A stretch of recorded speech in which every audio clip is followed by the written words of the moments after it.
Hello everybody and welcome back to my channel. In today's video I'm going to show you what I ate during week 2 of my cleanse, as well as a homemade face mask that's mentioned in the book too. So let's dive in. On day 1 I started with a salt solution. This was replacing a mouthwash, so it's natural and less toxic on my gums. I then had a warm lemony water. This is to kickstart my digestive juices. I then had a porridge with the same toppings as the week before. I'm really liking this. It's actually one of my favourite breakfasts now. For lunch, I think I had some leftovers, and for dinner, I made a squash and kale curry with some homemade tzatziki. All the herbs in this help my metabolism, and it's vegetarian. This week's dessert was a mixed berry gluten-free crumble. I felt like the measuring of the ingredients for the crumble was a lot. It was very grainy, but very tasty nonetheless. Day 2 started with the same ritual of the salt solution. I then had porridge. I told you this was my favourite breakfast. I then made turnip soup with some carrots and mushrooms that needed to be cooked. Instead of lemon, I replaced my warm water with apple cider vinegar. I drank this with a reusable straw to protect my enamel. For dinner, I cooked some pulled lamb with black beans and turned it into some sort of burger with some spinach to keep the liver healthy, as it's the body's organ of detoxification. The dessert was the crumble again, with some yogurt this time. The rest of the week, I think my meals were quite repetitive, so I didn't really film them. Here's a bit of a summary, and I'll pop in any new recipes I tried. So we've got my porridge, but this time I added some bee pollen. The same soup, which actually was delicious. I ended up making this again. The last bits of the crumble, my smoothie which I had the week before, which also added psyllium husk to, the soup again. I then had the leftover pulled lamb in a wrap this time, packed it with lettuce, tomatoes and spinach and labneh too. As a snack I had pineapple. This is a great fruit, useful for breaking down proteins. I still had some of that pulled lamb, so on a different day I had this for lunch with some labneh on sourdough toast. And for one of the last dinners of the week, I had some roasted chicken with roasted veggies such as leek, onion, carrot and potatoes with a dollop of labneh. So that was week 2.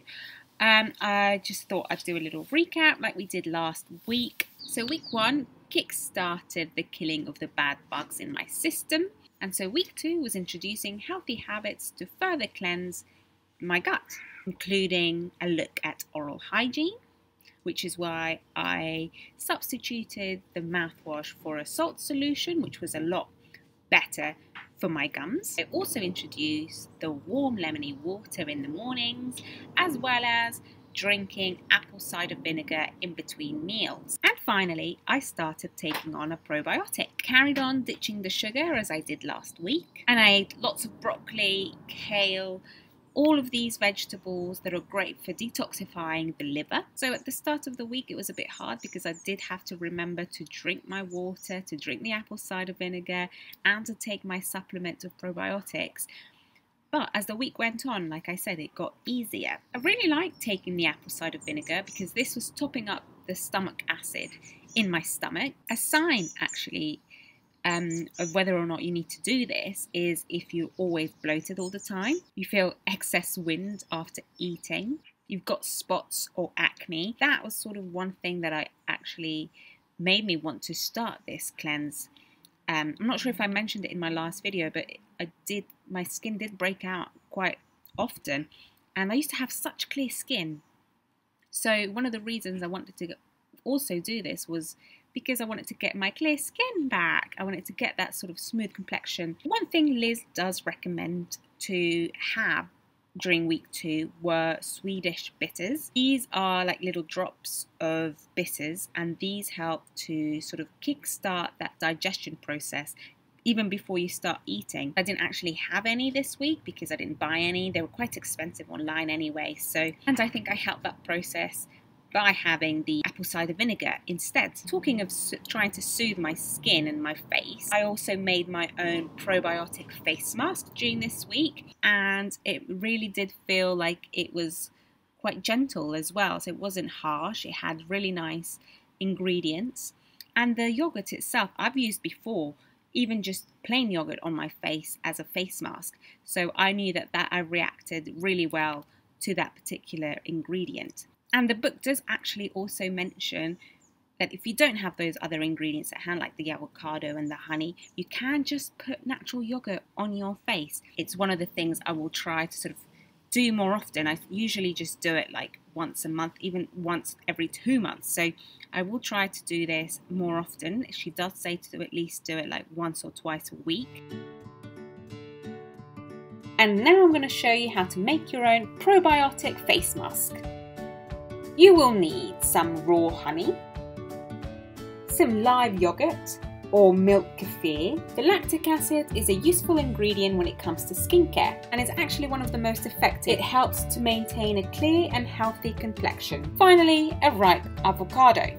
To make the recipe, you're going to need half the avocado. The avo is moisturizing and provides a natural vitamin E. 1 tablespoon of the yogurt helps to support microbes in the skin. 1 teaspoon or half a tablespoon of honey. Honey is purifying. And you'll start to mix it all together, mashing the avocado together with the honey and yogurt to make a paste. You want to apply it on a cleansed face and leave it for about 10 to 15 minutes. You can do this 2 or 3 times a week. Here I am even having some of the mask, which tasted quite nice and can easily be a dessert. Once you're done, just rinse it with warm water and you'll notice the difference. And I do have to confess another thing this week again. I did drink alcohol. I felt like I had no choice, so I booked a wine tasting which was going to expire. So I had a voucher that my mum gave me for my birthday. I wasn't going to miss out on this tour, and it was my birthday present. And I really enjoyed it. I feel like it was justified that I was allowed to, I guess, drink alcohol this week. And it wasn't bad. Like, honestly, it was a tasting. So it's not like I had like loads of pints or glasses of wine and etc. I'll now show you the vlog I filmed for when we went to the tasting. It was really nice. I had a great time.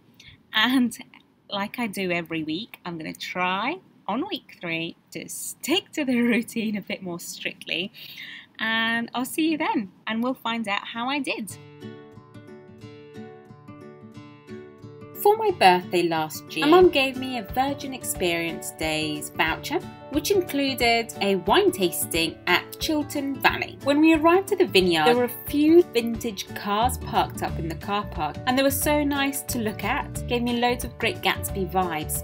The winery itself was stunning. Actually also used for like events and weddings because it's very picturesque. Although the vineyard was looking really dry because it was at the beginning of April, it was still really nice to see. Like, the views were really beautiful, and the tour guide was very charismatic. He explained everything so well. I can't remember his name, but made it all really easy to understand. We ended up tasting 3 wines. They also made their own beer, so we had some of the beer, and they also made their own spirit. So we also had a tasting of the spirit. So I completely broke this challenge on this day by having some alcohol, which I wasn't meant to have, but to be honest, it was all worth it. It was delicious. It was such good vibes. The Irish cream though that they made was delicious. I didn't film it, but we ended up bringing a bottle back home with us. So that's it for this video. Thank you so much for making it to the end with me, and I'm really looking forward to seeing you again in the next video when I take on week 3. And if you like this video, make sure please to like and subscribe, as it really helps to support this channel. But anyway, thank you so much and see you next time. Bye friends.